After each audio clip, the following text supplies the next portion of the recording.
Hello, Lad Lane Leopards. Today's matchup is Bats at the Ballgame versus Family Huddle. Hi, I'm Nolan, and today I'm going to read Bats at the Ballgame by Brian Lies. Dusk creeps in and day is done. The last few rays of summer sun cling to hilltop, tree, and town. We wish that we could push it down. Restless wings begin to itch, excitement's at a fever pitch. At last it's time, and with a sigh, we hustle out to diamond sky. Hurry up, come on, we're off to watch the bats play ball. How could any bat forget? In all the countless years we've met, it seems the team we'll play tonight has beaten us in every fight. We wing from dark to dazzling bright, startled by this stunning sight of colors like we've never seen, the brown so brown, the green so green. A flying vendor flutters near, moth dogs, get your moth dogs here. Raise a wing and catch a snack, perhaps you'd like some cricket jacks. We show our tickets, find our places, watch the grounds crew lay the bases. They roll the foul lines, rake the mound, shape the field, and smooth the ground. Sudden silence, then a cheer. Hooray, the baseball bats are here. A bat star sings our anthem song. With wing on heart, we sing along. And when she's done, the umpires call, "Welcome, fans, and now play ball." Something changes with those words. We feel a magic shift and ride the currents of the game as time is set adrift. At first, we're full of reckless joy. Their batters strike out fast. But when our batters strike out too, our laughter doesn't last. Our players muddle through the game from innings 2 through 5 with nothing chalked up in the 6th. They haven't come alive. But in the 7th, signs of life. Too bad it's not our team. Their fearless flyers cruises home and tramples on our dream. We find a golden moment in the middle of it all. The batter swings, it's going foul. We reach and catch the ball. Get it going, throw a strike. We flap and howl and frown. The 7th inning stretch our eyes, at last to cool us down. We shake our feet and raise our wings in voices high and strong. Together all the fans bell out the famous bat ball song. Then back at bat, our batters swing, but can't gain any ground. There doesn't seem to be a way to turn this game around. Grandbats talk of better times, of field and heroes past. Their thoughts slide homeward through the years, across eternal grass. Then crack, the echo rockets round and yanks us today. The bat at bat has smashed the ball, its cover torn away. Yeah. Our flyer swoops from base to base, and if he scores, we're tied. And now the play is at the plate, and now the bats collide. Go. So was the flyer safe, or did the catcher have the ball? When the dust was settled down, the umpire makes a call. Go. Out! The crowd erupts and hollers, "No, you've lost your mind. Can't you see that bat was safe? Fire the ump, he's blind." And now the pressure's really on. It's here, our final out. It's 2 bats down and 1 on first. And fans are full of doubt.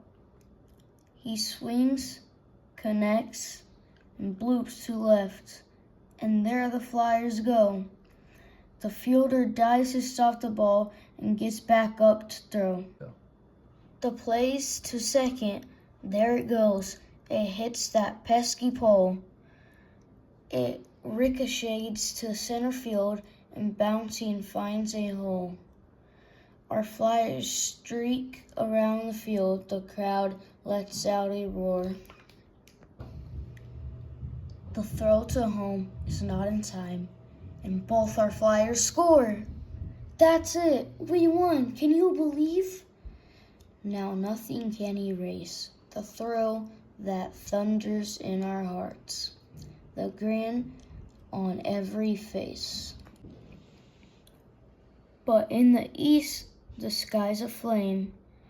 We feel ejected from the game. Still astonished that we won, we speed to beat the rising sun. Okay, go. Safe at home, we settle in and talk about our thrilling win, till one by one we slide away and silently relive each play. In our dreams, that perfect green, our refuge from the drab routine of headlog flutter, flurried flight, until another baseball night. Until again we hear the call. Welcome fans, and now play ball. Family Huddle by Peyton, Eli, and Archie Manning. The Mannings are the most famous family in football. Peyton and Eli Manning are both star quarterbacks. They have led their teams to victory in the Super Bowl and won MVP trophies. Their older brother Cooper was an all-state wide receiver in high school and received a football scholarship to the University of Mississippi, Ole Miss. And their father, Archie, was a star quarterback for the New Orleans Saints. Football has always been a big deal in the Manning family. Here is a family huddle written by Peyton, Eli, and Archie Manning. The picture book is based on some of the Manning's family and football memories from their days in Louisiana and Mississippi. Archie was in the front yard in New Orleans playing with his 3 sons, Cooper, Peyton, and Eli. It was Peyton's turn at their favorite game, Amazing Catches. "Go deep," called Archie. It was the boys' favorite play. Peyton ran full speed across the lawn. His dad threw the ball high and far. Peyton dived and caught the ball in his fingertips. He rolled to a stop in the grass, and his brothers cheered. The neighbor's dog licked his face. Olivia, their mom, was laughing on the front porch. "Nice catch, Peyton. You boys come in and wash up before we go. This weekend is going to be filled with family and football." "All right, boys, let's wrap it up," said Dad. "Come on, just one more play," shouted Eli. "I'll be the quarterback. Fade route." Once the car was packed, the boys stood together by the driveway. The football was hidden under Peyton's arm. As their mom and dad headed toward the car, Peyton handed the ball to Eli. Peyton and Cooper ran toward their parents, distracting them. Eli ran the ball into the back seat of the car. It was perfect. Quarterback sneak. It was a long drive to Drew, Mississippi, where Archie's mom lived. The boys liked playing sports trivia names to pass the time. This one was called Numbers Game. 34, said Cooper, sitting in the back seat with his brothers. Peyton thought about it and came up with a football player whose jersey wore number 34. Walter Payton, he said. Next was Peyton's turn. 8. Before Cooper could answer, Eli called out, "My age and Dad's number." Cooper and Eli laughed out loud. They played the numbers game over and over again. Archie stopped a block from his mom's small brick house to let the boys run the rest of the way. "Grandma Sis," they called. Their grandma heard them coming. She put down her knitting needles and picked up a plate full of freshly baked chocolate chip cookies.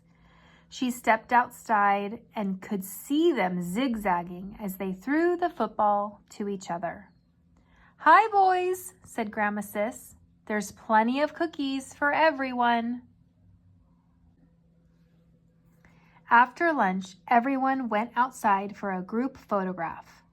Olivia hugged the boys and said, "As long as you look out for each other, you'll always be on a winning team." The boys giggled, and then Eli hollered to Cooper and Peyton, "Button hook!" Then he took off across the yard. Peyton smiled as Cooper snapped the ball back to him. He knew this play. "Get open, Eli," he shouted. It looked like Eli would run clear into the next lawn. Suddenly, he planted his foot and turned in towards his brothers. "Hit me, Pate," he said. Peyton fired the pass. It was a perfect pass and a perfect catch, but Eli's foot landed in a puddle. Cooper and Peyton cracked up as Eli did a muddy dance. Later that afternoon, they joined a football game near the town's fire station. It was Peyton's turn at quarterback. Peyton handed the ball off to a teammate for a runaround, but the play did not work. The team lost yards. Peyton looked over at the old fire truck and remembered his mother's words. He then looked at Cooper and Eli. "Eli, this one's for you," Peyton said. "Ring the alarm." They ran the hook and ladder play. Cooper was the best receiver, so he got the tricky part. Once the ball was snapped, he ran down the side of the field. Peyton hit him with a short pass. Cooper saw the defense coming his way. No one noticed little Eli running up behind him.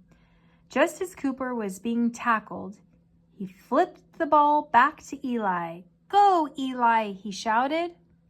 Eli caught the ball and ran for the touchdown. Early the next morning, Grandma Sis made silver dollar pancakes with blueberry syrup for breakfast. After the boys helped with the dishes and said their goodbyes, they piled back into the car to visit their other grandparents in Philadelphia, Mississippi. The boys slept most of the way there. As the car pulled into the driveway, Archie honked the horn. Their grandparents were standing on the big front porch waiting for them. "Gan-Gan," they shouted to their grandmother. "Papa," they called to their grandfather. Soon, the boys were in the front yard. Eli was already on the bike he liked to ride around town. His brothers were getting ready to follow him when the postman came by with the mail. Eli pointed to the postman and hollered to them, "Are you thinking what I'm thinking?" Cooper and Peyton didn't need to say a word. They'd come up with their own hand signals for some football plays. This was one of them, the post pattern. Peyton pressed his fingers together and made a slashing motion with his hand. He motioned at an angle toward the far side of the yard. Cooper took off using all of his speed. He ran straight at first, Just as Peyton released a rainbow pass, Cooper cut in at an angle towards the center of the field. He stretched out his hands and caught the ball. Eli watched everything from his bike. He laughed when he heard Cooper call out, "The postman always delivers." When they returned to their grandparents' house, their mom was waiting on the porch. "Hurry and get ready. We have a long drive ahead of us." They said goodbye to Gan and Papa. "We'll be back soon," they said, waving their hands. Eli, Peyton, and Cooper piled into the back seat. 13, said Eli. "That's easy." "Dan Marino," said Peyton. The numbers game started again. It was just getting dark when they got home. Their dad got out of the driver's seat. "I've got an idea," he said. "Why don't we finish that game?" "Not too long," said Mom. "It's almost supper time." The boys looked over. Somehow, their dad had gotten his hands on a football. "Family huddle," Archie called. Eli, Peyton, and Cooper ran over to him and linked arms together and listened to the play. "Break on one," their dad said. And they did. The brothers smiled and sprinted across the yard. Their mom was right. They were on a winning team. The end.